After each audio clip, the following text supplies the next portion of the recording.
Hi everyone. Now today I am going to be talking about the poor and vulnerable mindset. The poor and vulnerable mindset is something that's very common in many societies. Now a lot of people think that they're poor, but they're not. Some people think that they are vulnerable, but they're not. Now, being poor or being in a state of poverty, it simply means that you are living below the poverty line. Now, some people are vulnerable. They may have chronic diseases. They may have disabilities. Some of them may live in locations where they cannot find much opportunities. So in society, we find vulnerable kids, vulnerable children, vulnerable women, and vulnerable men. But being poor and vulnerable should not be a stamp on your forehead. Poor and vulnerable is not on your birth certificate. And people should never remind anyone that they're poor and vulnerable. Now, some politicians try to reinforce this poor and vulnerable thinking through repetition. They keep repeating that over and over. And as a result, they condition people to believe that they're poor and that they're vulnerable.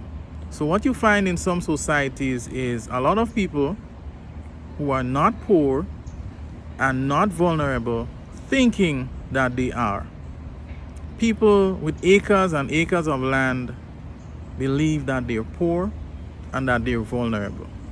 People with good jobs, people who are earning above the poverty line, believe that they're vulnerable because these politicians simply repeat that phrase, poor and vulnerable, but they would never explain what it means.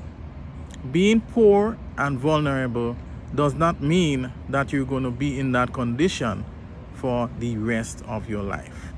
So what happens when they promote the poor and vulnerable mindset is that people become dependent.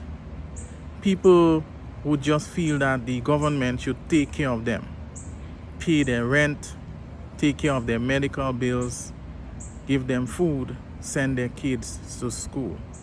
And eventually, the poor and the vulnerable bloc would become a voting bloc. And the politicians would benefit from that. And they would continue to just give handouts, and obviously the voters would have no choice but to remain loyal to these politicians. Now, safety nets should not be permanent. Safety nets were designed to get people out of poverty, to get rid of some vulnerabilities.